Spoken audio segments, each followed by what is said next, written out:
इसरो का ये मिशन बदल देगा अंतरिक्ष की दुनिया में भारत का सफ़र। नमस्कार दोस्तों, स्वागत है आपका हमारी इस वीडियो में। तो दोस्तों, आज हम जानेंगे इसरो के गगनयान मिशन के बारे में। हम आपको बता दें, इसरो एक ऐसी स्पेस एजेंसी है जो कम कीमत और लागत पर अंतरिक्ष के मिशनों को अंजाम देती है। बात हो चंद्रयान, मंगलयान या एक साथ 100 से भी ज़्यादा सैटेलाइट एक ही रॉकेट से स्पेस में लॉन्च करने की, तो इसरो ही एकमात्र ऐसा नाम जो सभी को पसंद आता है। अपनी कामयाबी के बल पर ही इसरो अब गगनयान मिशन को पूरा करेगा। ये मिशन पहली बार किसी भारतीय को स्वदेशी निर्मित रॉकेट से अंतरिक्ष में ले जाने वाला मिशन है। आइए इसके बारे में विस्तार से जानते हैं। 15 अगस्त 1969 वो दिन जब भारत ने अंतरिक्ष में उड़ान का सपना देखा। महान वैज्ञानिक डॉक्टर विक्रम साराभाई ने इस दिन भारत की स्पेस एजेंसी इसरो की स्थापना की थी। इसरो, जिसे इंडियन स्पेस रिसर्च ऑर्गेनाइजेशन कहते हैं, अपने 50 साल के सफ़र में इतना आगे बढ़ चुका है कि अब इसने पूरी दुनिया में स्पेस रेस में अपनी एक पहचान बना ली है। बात हो सबसे सस्ते मंगलयान मिशन की या फिर चांद पर चंद्रयान मिशन के तहत पानी खोजने की, इसरो ने वह सब कुछ कर दिखाया है जिसकी 50 साल पहले कल्पना करना भी हर भारतीय के लिए मुश्किल था। इसरो का सफ़र बहुत ही मोटिवेशन भरा है। 1970 और 80 के दशक में वैज्ञानिक बस और साइकिल से इसरो पहुंचकर काम किया करते थे और कई बार रॉकेट के पुर्जों को ट्रांसपोर्ट के अभाव के कारण साइकिल और बैलगाड़ी पर लाया जाता था।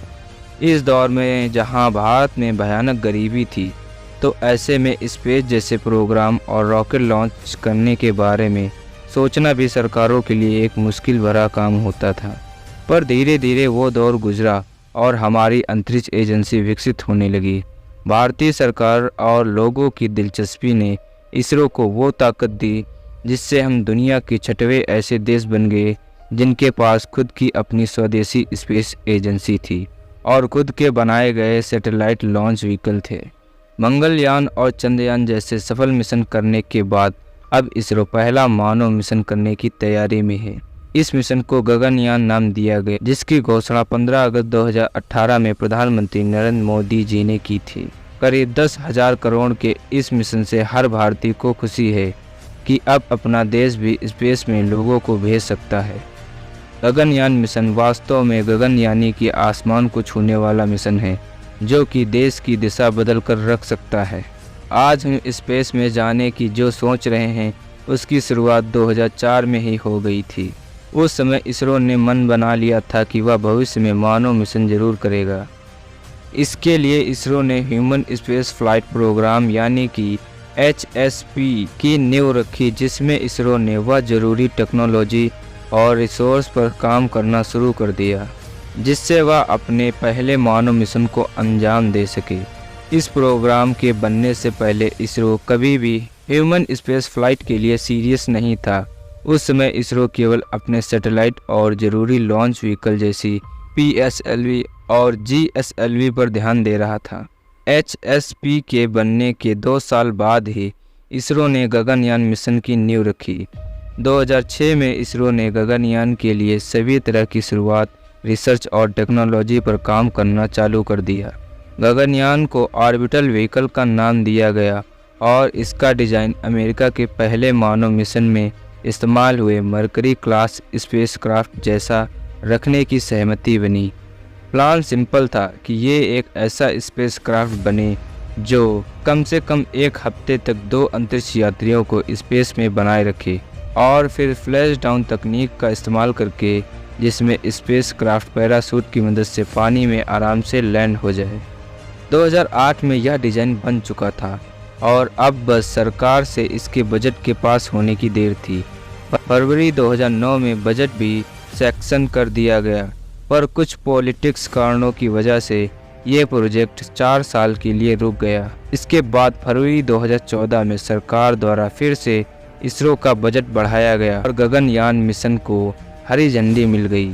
4 साल बाद 2018 में आखिरकार मोदी सरकार ने इस प्रोजेक्ट के लिए 10,000 करोड़ का बजट तय किया और फिर आधिकारिक रूप से गगनयान मिशन के लिए मंजूरी दे दी।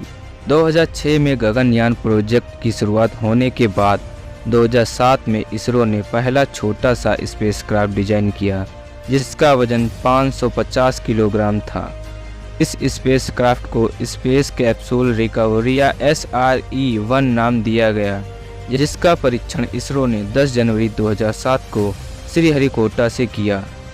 PSLV C7 रॉकेट से लॉन्च होने के बाद इस स्पेसक्राफ्ट ने पृथ्वी की लो ऑर्बिट पर 12 दिन बिताए। इसके बाद यह यान पृथ्वी के एटमॉस्फेयर में आकर के स्पेस टाउन होकर बंगाल की खाड़ी में लैंड हुआ। इस यान से वैज्ञानिकों को यह डाटा जानना था कि स्पेस में ये कैसे हीट और रेडिएशन में अंतरिक्ष यात्रियों को बचाएगा।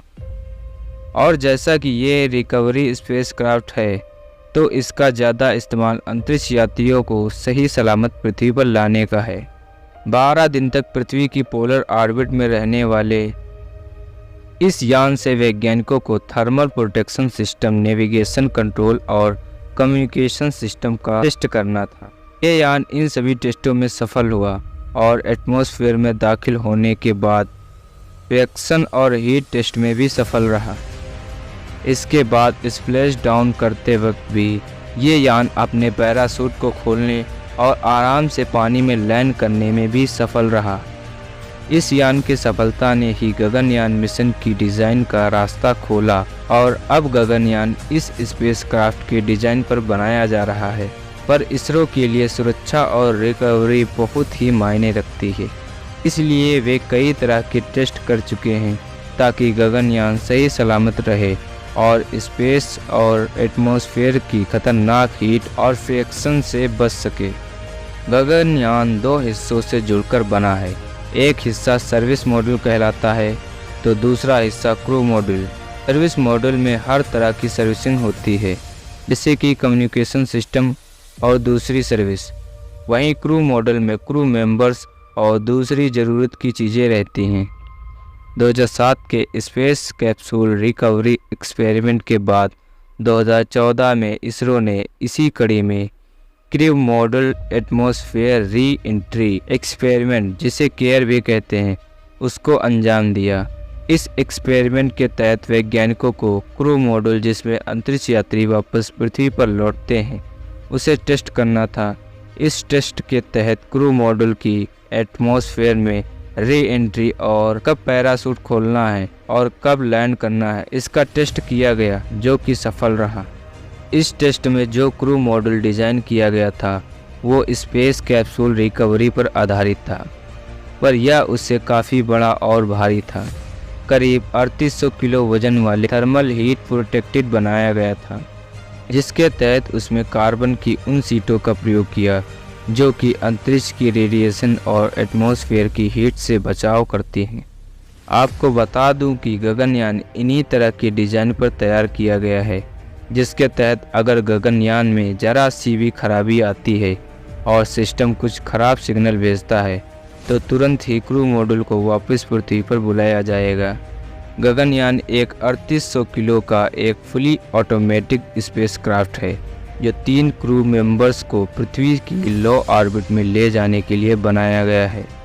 इसके तहत 7 दिनों तक अंतरिक्ष यात्री पृथ्वी की लो ऑर्बिट, जो सतह से 300 से 400 किलोमीटर ऊपर होती है, वहां पर चक्कर लगाएंगी। जैसा कि आपको पहले बता दिया गया है कि गगनयान 2 मॉड्यूल से मिलकर बना है। पहला मॉड्यूल सर्विस मॉड्यूल है तो दूसरा क्रू मॉड्यूल। इन दोनों मॉड्यूल्स को मिलाकर गगनयान को ऑर्बिटल मॉड्यूल्स भी कह सकते हैं।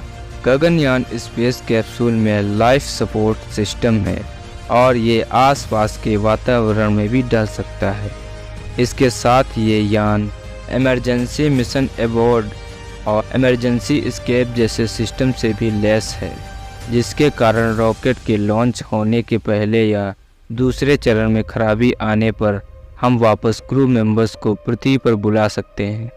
जब इस यान को श्रीहरिकोटा से भारी सामान अंतरिक्ष में ले जाने वाले रॉकेट GSLV मार्क 3 रॉकेट की मदद से लॉन्च किया जाएगा तो लॉन्च के मात्र 16 मिनट बाद ही ये पृथ्वी की लो ऑर्बिट में पहुंच जाएगा। जहां ये 5 से 7 दिन तक ऑर्बिट में रहेगा। यहाँ वैज्ञानिक माइक्रोग्रेविटी यानी कि जीरो ग्रेविटी में कुछ परीक्षण करेंगे, जो कि भविष्य में गगनयान मिशन को मदद करेगा। इसके बाद 7 दिन गुजरने के बाद ये यान वापस धरती पर आ जाएगा। इसके लिए यान के क्रू मॉड्यूल को अलग किया जाएगा, जो कि स्प्लैश डाउन तकनीक से बंगाल की खाड़ी में उतर जाएगा। इस तरह गगनयान को अंतरिक्ष से धरती में आने में कुल 36 मिनट लगेंगे। इसरो गगनयान मिशन के लिए अभी तक 3 लोगों को भेज रहा है। इसरो का कहना है कि इन 3 लोगों को, जिन्हें व्योमनौट भी कहा जाएगा, इसरो और इंडियन एयर फोर्स के लोग होंगे, जिन्हें स्पेस की एक खास ट्रेनिंग बेंगलोर में दी जाएगी। इसरो ने एस्ट्रोनॉट की जगह पर अपने अंतरिक्ष यात्रियों के लिए संस्कृत शब्द व्योमनौट का प्रयोग किया है, जिसमें व्योम का मतलब हिंदी में अंतरिक्ष होता है। हमारे व्योमनौट एक खास तरह के स्पेस सूट से लैस होंगे, जो उन्हें अंतरिक्ष की खतरनाक रेडिएशन और डायरेक्ट सन की लाइट से बचाएगा। साथ में ये सूट उनकी हर तरीके से वातावरण में भी मदद करेगा। इसरो ने इस सूट को अब फाइनल कर लिया है और जल्द ही हम और आप इसे गगनयान मिशन के लिए देख पाएंगे। हालांकि हमारे व्योमनौट्स का सफ़र इतना भी आसान नहीं है। कुछ खास तरह की ट्रेनिंग के लिए इसरो व्योमनौट्स को रसिया भी भेजेगा, जहां उन्हें बदलती हुई ग्रेविटी और अलग अलग ग्रेविटेशनल फील्ड में काम करने की ट्रेनिंग दी जाएगी। क्रू मॉड्यूल को व्योमनौट्स के लिए इस तरीके से बनाया जाएगा कि उन्हें किसी भी तरह की कोई दिक्कत ना हो, पूरी ऑक्सीजन की व्यवस्था हो और साथ में क्रू मॉड्यूल में लगे उपकरणों और कंट्रोल सिस्टम की भी ट्रेनिंग दी जाएगी। छोटे से क्रू मॉड्यूल में काम करने से कई बार थकान, नींद और अकेलापन लगता है, तो व्योमनौट्स को इसके लिए भी उनको तैयार किया जा रहा है। ध्यान देने वाली बात यह है कि इसरो के चीफ ने गगनयान के लिए महिलाओं को जाने की अनुमति दी है। जो भी महिला इस ट्रेनिंग को पास कर लेती है तो वो आने वाले समय में व्योमनौट्स भी बन सकती है। दोस्तों, गगनयान मिशन में भले ही 10,000 करोड़ रुपए लगे हैं, पर इस इन्वेस्टमेंट के भविष्य में हमारे लिए बहुत फ़ायदे हैं। स्पेस साइंस पर इन्वेस्ट करने पर हमारे देश के बच्चों की साइंस में बहुत इंटरेस्ट बढ़ेगा, जिससे हम आगे आने वाले समय में और ज़्यादा रिसर्च कर पाएंगे और नई तकनीक भी खोज सकेंगे। इस मिशन से ये भी देखा जा रहा है कि जिस तरह नासा ने मानव मिशन करके अपने देश के लोगों में जो जगह बनाई है, अगर गगनयान मिशन सफल रहा तो इसरो की भी हमारे दिल में एक अलग पहचान बन जाएगी। ऐसा होने के बाद कई लोग इस क्षेत्र में जाना चाहेंगे। इससे नौकरियां, स्टार्टअप और तमाम तरह की नई टेक्नोलॉजीज बनेंगी, जो भविष्य में हमें उस स्थान पर ला देंगी जहां पर आज रूस और अमेरिका है। इस मिशन से स्पेस एक्सप्लोरेशन और इसरो के लिए एक नया दरवाज़ा खुल जाएगा, जहां कई विदेशी लोग भी इसरो में इन्वेस्ट करना पसंद करेंगे। आने वाले समय में अंतरिक्ष बाजार में भारत भी सभी को कड़ी कंपटीशन देगा। आज नासा में ज़्यादातर भारतीय वैज्ञानिक काम करते हैं। इसरो के इस मिशन के सफल होने के बाद और उम्मीद है कि विदेशों में काम करने वाले भारतीय वैज्ञानिक देश के लिए सोचेंगे और देश में जो स्पेस साइंस के प्रति जो नई लहर फैलेगी उसके लिए युवाओं को प्रेरित करेंगे। दोस्तों, कुल मिलाकर देखा जाए तो गगनयान मिशन हम भारतीयों के लिए एक स्पेस साइंस और उसकी दुनिया में एक वरदान साबित हो सकता है। इससे भारत में एक नई क्रांति आएगी, जिससे विकास और तेज रफ्तार से बढ़ पाएगा। भले ही ये प्रोजेक्ट 10,000 करोड़ का है, पर स्पेस में की गई कोई भी इन्वेस्टमेंट कभी भी बेकार नहीं जाती। अगर हम कभी भी इसरो को ना बनाते और पैसे से केवल अपने विकास करते तो जो इंटरनेट, जीपीएस और टीवी की सुविधा हम ले रहे हैं वो शायद आज हमारे पास नहीं होती और हम दुनिया के विकास के क्रम में कई 100 साल पीछे चल रहे होते।